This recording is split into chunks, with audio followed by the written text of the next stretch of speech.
Hi, this is Dennis with Second Chance Tackle. We're continuing on our pandemic projects. This one is one that belongs to a mate that works with Captain Anthony. This is a Shimano reel. It's the Citica, I guess, or Citica. I'm not quite sure how it's pronounced. This one had two problems with it. I repaired one of them and I had to wait for the other. But initially the spool was not turning. That was because of a banged up pinion gear. And then when I was able to get the replacement pinion gear, you got the burring noise. So back to ordering, and I went to fishshimano.com and I got myself the ball bearing for this after pulling the schematic. And today we're going to show you what this reel is all about. We're going to take it apart. We're certainly going to replace the bearing in it, but we'll show you the full service of the reel as well in case you have one of these and you need to get it repaired.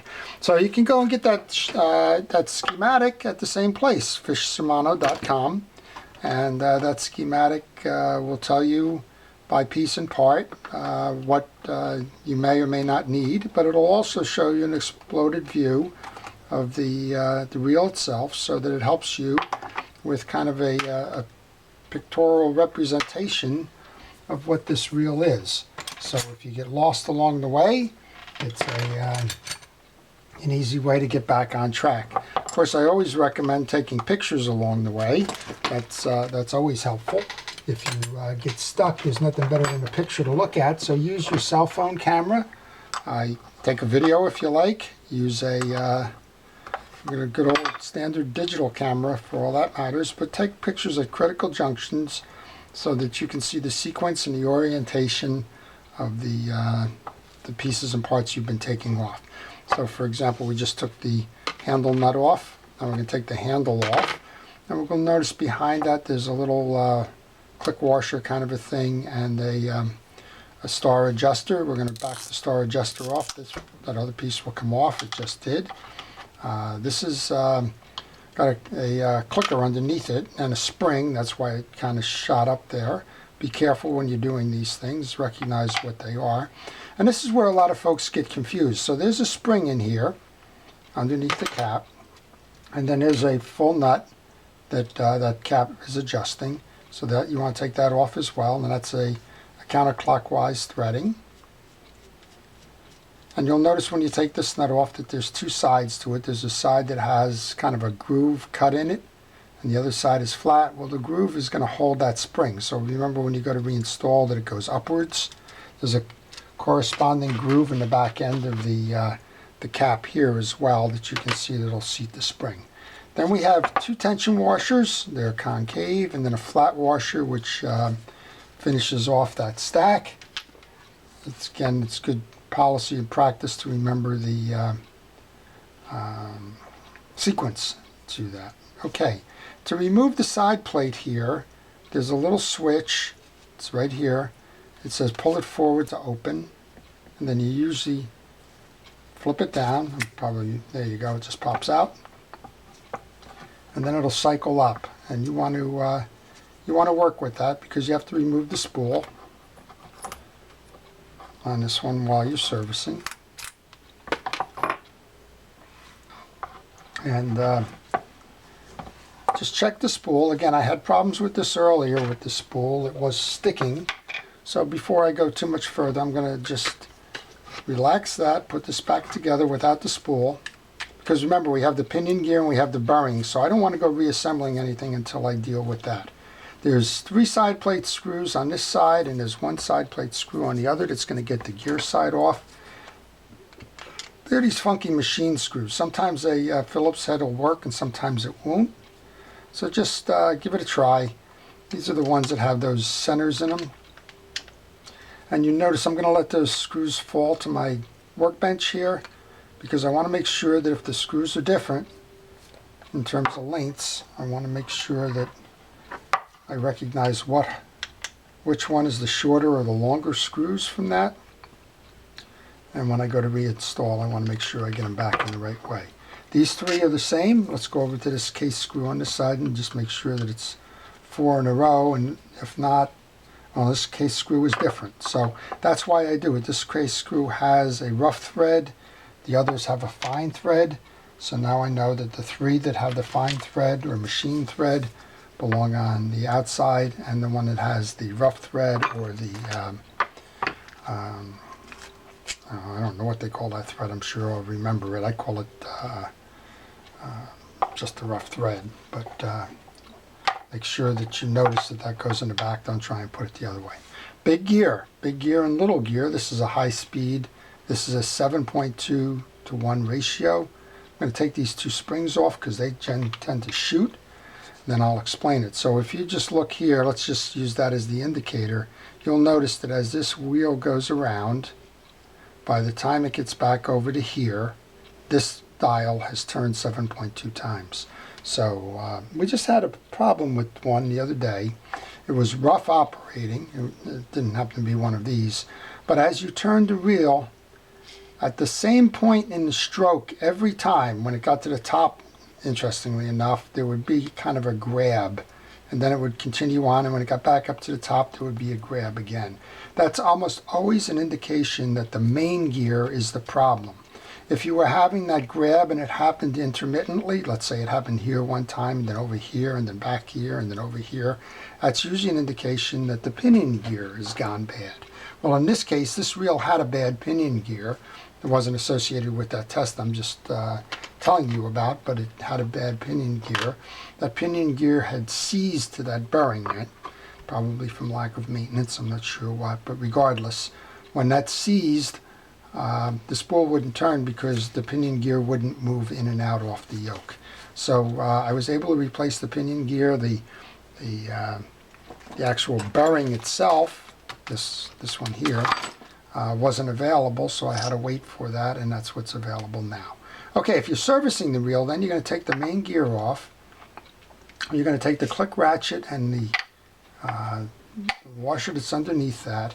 That's going to enable you to come over here and pull your assembly for the pinion gear off. There's 2 small screws here. I'm going to need a micro screwdriver for this one. And I just use the set. It's right from Harbor Freight. They're not expensive. It's a Pittsburgh one. I like these because they're a little bit longer. I do have the jeweler screwdrivers for the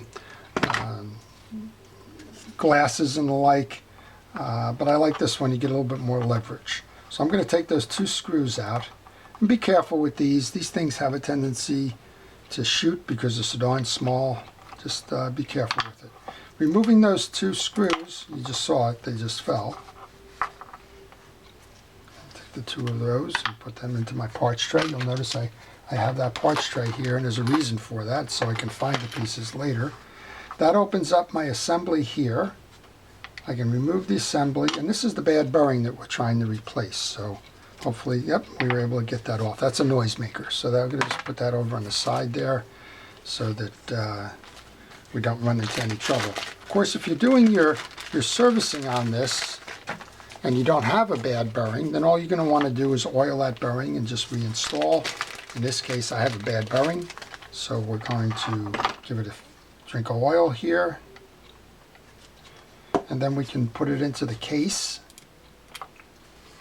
And while we have that case open, you have 2 plastic gears here. For lack of a better term, I'm going to call them both idler gears.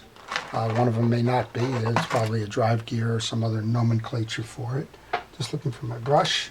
I'm going to grab a little bit of the fishing reel grease, and I'm just going to get it on there. Now, some people will write in a comment here that says you really don't need it. It's a plastic gear, and the plastic gears are self-lubricating. I got it. I tend to do that anyway, just out of habit. Okay, we have our assembly then. We can go ahead.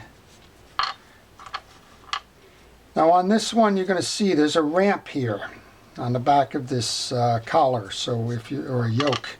If you're reinstalling, you need to understand that ramp, it might be hard to see. Let's see if I can do it this way. There's a ramp cut in here. That goes to the back. And then we're going to put the collar onto the pinion gear. We're going to do what we just did with the idler gears. And we're going to put a little bit of grease onto those so that this turns smoothly. And I'm using Penn Precision Reel Grease. I know folks from time to time will ask me what one should they use. Well, my general thought is, doesn't matter. Just make sure it's a fishing reel grease. Okay, that's the assembly. Now for my fun time, I always have a fun time with this stuff. Those two little screws. So let's go seat the pinion gear into the bearing.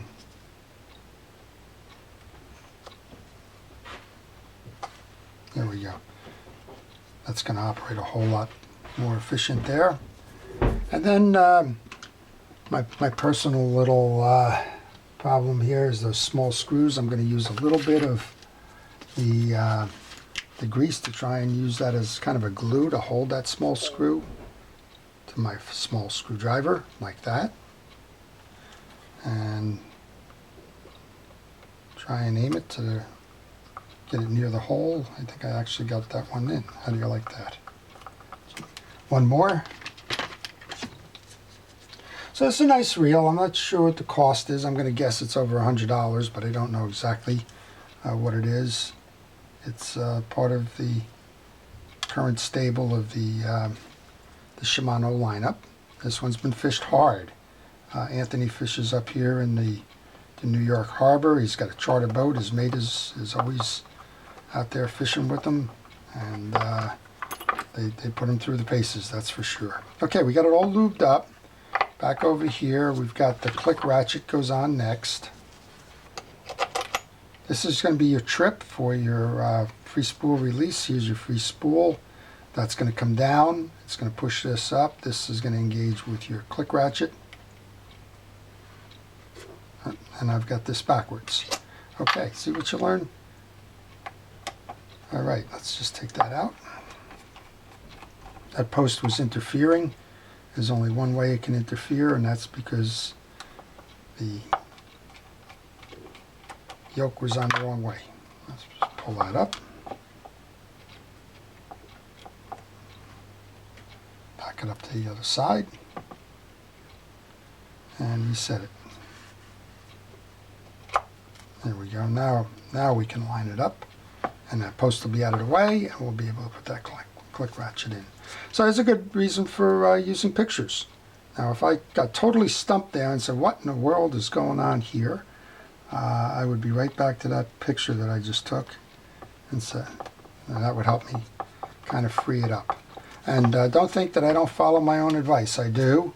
There's more times than I would like to think that my memory has failed me in a particular area, and I'm right back on those pictures. So it's not uncommon for me, particularly if it's a reel I haven't worked on, and I haven't worked on this one, but I kind of know, other than just doing this the last time. Now I have the clearance, right? I don't have this post in the way any longer. We're going to put this on. This appears to be a carbon tech, so you don't need any work with that. We'll just take this off. I've already had this off, so there's no... I want to just show you anyway. I've never had this off before. There's your ring inside. It's all been cleaned. I'm going to put the main gear back on then.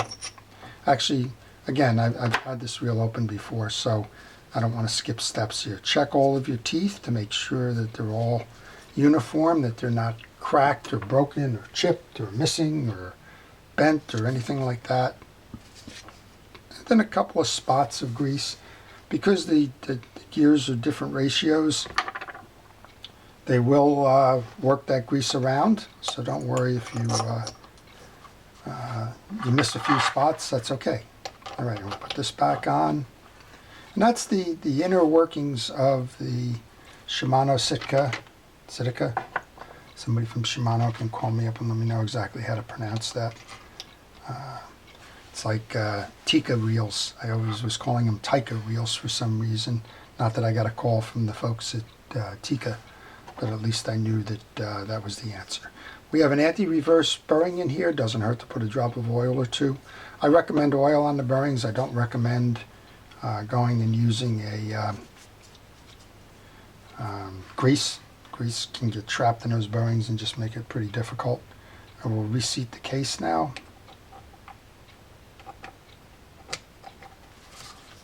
We have the 3 screws that are the same here, 1, 2, 3, and we have the one in the back that's the, oops. That is the beauty of this parts tray. Everybody by now is starting to wonder what I'm doing here. I forgot the springs for the yoke. I just looked in the parts tray for these screws, and there were the springs. So let's set this up again. I like to put this bearing collar into the main gear because there is an offset on that. And we do have a bearing up top here for the spool, so let's go ahead and put some oil on that as well. Let's go reset this again. There we go. And now I can grab those 3 small screws.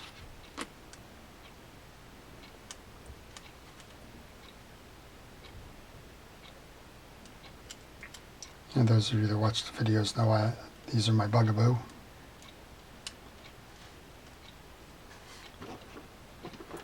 Back to the micro screwdriver. I know I used the other one coming in, but I noticed that this one's working too, so whatever works best for you, go right ahead and do that.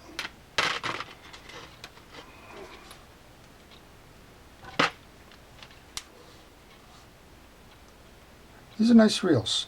So we also brought in I believe it's called Tranks. I'll probably have a 2 for 2 in terms of mispronunciation, but he brought in a Shimano Tranks as well. That one had an issue with the line guide. Those 2 plastic drives for the line guide mechanism were worn, and they needed to be replaced. It was getting a rough retrieve. All right, one more, which is the coarse threaded screw. I guess I call them rough threaded. I think they might be actually called machine screws, now that my mind seems to be kind of telling me again. I'm going to go back to the bigger screwdriver for this one. Okay, then we're back on the side here. I'm going to grab the 3 small washers. Remember, we had the flat one first, and then we have those belt-shaped washers. They're not flat, they're concave. Those are tension washers for the adjustment for the drag. Then we have this piece. Remember that the side with the groove goes up. And the more you tighten this down, the easier it's going to be to put that handle adjuster on. I'm going to put that spring right in the middle in that groove. I'm going to go grab this now. This is always an adventure. So we're going to see what we can do here. We're going to grab that. We want to push down on it, and then we want to hold it from the outside like this. Here's that little washer that was kind of up next. Still holding pressure on that handle. I come back in with our handle nut. And I like to do these by hand because there's a risk that you can cross thread these.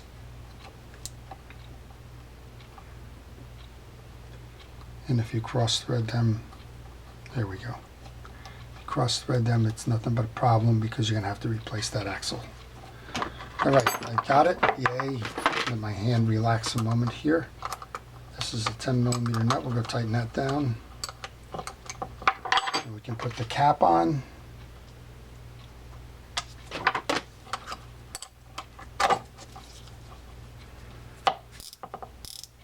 That's working. You can hear the click working. Just trying to line up the hole for the handle nut now. Then we'll go reinstall the spool. And we'll give it a test drive, see how we did. Not quite there yet. There we go.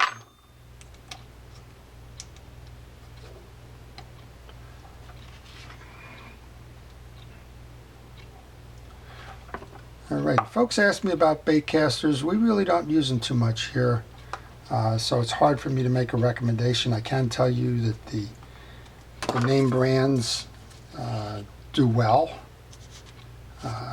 and it's hard to, it's a passion industry kind of a thing where it's kind of, once you get stuck on a brand, almost like an automobile, you get stuck on a brand, you become passionate about that brand, and you become a supporter for that brand. But the names, the Abus, the Shimanos, the Quantums. There we go. What a difference, huh? All right, so now we got a quiet reel here. Let's just flip that and make sure that our little release is working. And the last thing to do then, just put a drop of oil. This one, again, I've had this apart already, but put a drop of oil onto the worm gear. That'll work its way in to assist with the pull. There you go. All right, so that's it then. If you wanted to replace the pawl, you have to remove this shield. We didn't go into that in this video, but I would recommend if you do that, go ahead and make sure that you pull the screw. There's a C-clip on both sides. You have to remove this bridge to do that. But I had this out before, and I actually did that when I was servicing it for the first time before I realized that there was an issue with the bearing, and I skipped it this time. Look at that. That's a nice spin, right? You can always tell the quality of a bait casting reel by just how frequently that thing spins. And now it's nice and quiet, and Anthony is making go take it fishing again. So I would be remiss if I didn't do a shout out for the first responders that have been so active and so helpful during this pandemic and putting it all out there, trying to help us all stay well and get better. This is May, and during the month of May, I'm offering to repair your favorite reel if you are a first responder. And first responders are not limited to doctors and nurses and EMTs. All are welcome. If you work in a hospital in any capacity, orderly, cafeteria, administrator, and of course doctors and nurses. If you're in a clinic, if you're in a nursing home, if you're in a long-term care facility, if you're in the prison systems, any of those, I welcome you to send me your reel, and I'll do my best to do what you don't have time to do right now, which is tune it up and get it ready for the fishing system. So my business card follows, and I would welcome you to contact me through the email, and I'll give you the particulars on how to go get that done. So with that, this is Dennis with Second Chance Tackle. Thank you for watching.